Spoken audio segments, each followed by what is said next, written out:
بسم اللہ الرحمن الرحیم۔ باب الاعتصامی بالکتاب والسنہ۔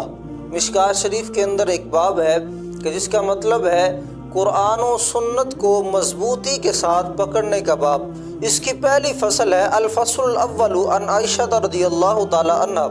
قالت قال رسول اللہ صلی اللہ علیہ وسلم من احدث فی امرنا ھذا ما لیس منہ۔ نبی پاک صلی اللہ علیہ وآلہ وسلم نے ارشاد فرمایا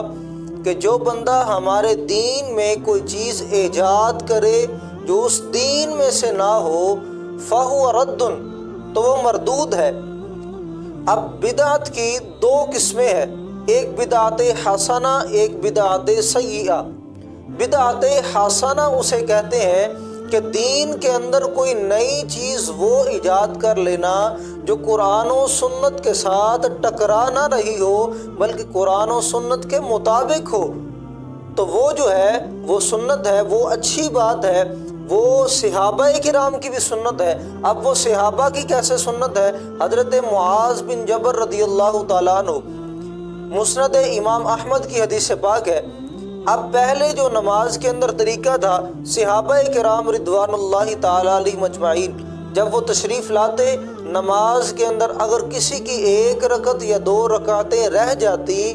تو جب وہ بعد والے آنے والے صحابی رسول جب بعد میں آ کر نماز کے ساتھ ملتے تو پہلے اپنی جو ایک رکعت رہتی ہے یا دو رکعتیں رہتی ہیں وہ انہیں ادا کرتے، اس کے بعد پھر جو ہے وہ جماعت کے ساتھ مل جاتے۔ ایک دن حضرت معاذ بن جبل رضی اللہ تعالی عنہ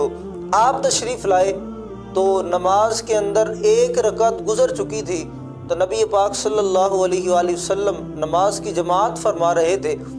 جب ایک رکعت گزر چکی تھی تو آپ آئے، آپ نے آ کر جماعت کے ساتھ شرکت اختیار کی، اور پہلی جو ایک رکعت آپ کی رہتی تھی وہ آپ نے جماعت کے بعد جب سلام پھیرنے کے بعد آپ کھڑے ہو گئے تو کھڑے ہو کر آپ نے وہ ایک رکعت جو تھی وہ ادا کر لی۔ اب تمام صحابہ کرام اس بات کو دیکھ رہے تھے، لیکن کسی بھی صحابی نے یہ نہیں کہا کل بدعت ضلالہ، کہ یہ جو نئی بات حضرت معاذ بن جبل نے ایجاد کی ہے تو یہ کیا ہے؟ تو یہ بدعت حسنہ ہے۔ بدعت حسنہ اسلام کے اندر جائز ہے۔ اب دوسری بات رہی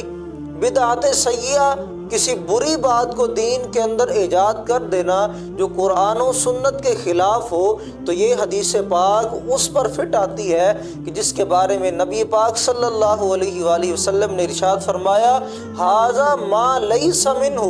جو اس دین میں سے نہ ہو وہ بدعت جو ہے وہ گمراہی ہے، اور وہ ایجاد کرنے والا جو ہے وہ مردود ہے۔ اب تمام جو چیزیں اسلام کے اندر نئی رائج ہوئی ہیں، مثال کے طور پر پہلے حضور علیہ السلام کے دور اقدس میں مسجد کے محراب نہیں ہوا کرتے تھے، لیکن آج کے دور حاضر میں مسجد کے محراب بھی ہوتے ہیں، تو یہ بدعت ہی ہے، یہ بدعت حسنہ ہے۔ تو یہ بدعت اسلام کے اندر جائز ہے، یہ صحابہ کرام سے بھی ثابت ہے اور اجماع امت میں بھی یہ ثابت ہے۔ تو اس وقت نبی پاک صلی اللہ علیہ وآلہ وسلم نے حضرت معاذ بن جبل رضی اللہ تعالیٰ عنہ آپ کی اس بات کو پسند فرمایا، اور وہ بات تمام صحابہ کرام کو، اب کوئی بندہ یہ نہیں کہہ سکتا کہ وہ سنت تقریری ہے۔ وہ سنت تقریری کو ایک سائیڈ پہ رکھ کے آپ سوچیں جو نئی چیز حضرت معاذ بن جبل رضی اللہ تعالیٰ عنہ نے ایجاد کی ہے وہ کیا ہے؟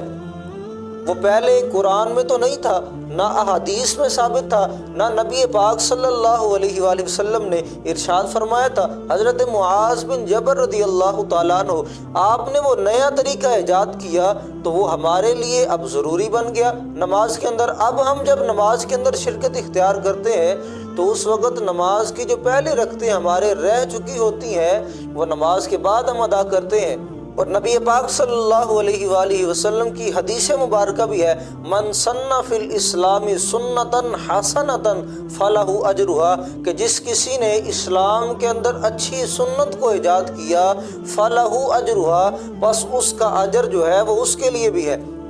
اور دوسری حدیث سے یہ بات ثابت ہے، نبی پاک صلی اللہ علیہ وآلہ وسلم نے ارشاد فرمایا کہ 3 شخص وہ ہیں اللہ تعالیٰ کی بارگاہ میں بڑے ہی ناپسند ہے۔ ان میں سے ایک جو نبی پاک صلی اللہ علیہ وآلہ وسلم نے ارشاد فرمایا وَمُبْتَغٍ فِي الْإِسْلَامِ سُنَّةَ الْجَاهِلِيَّةِ،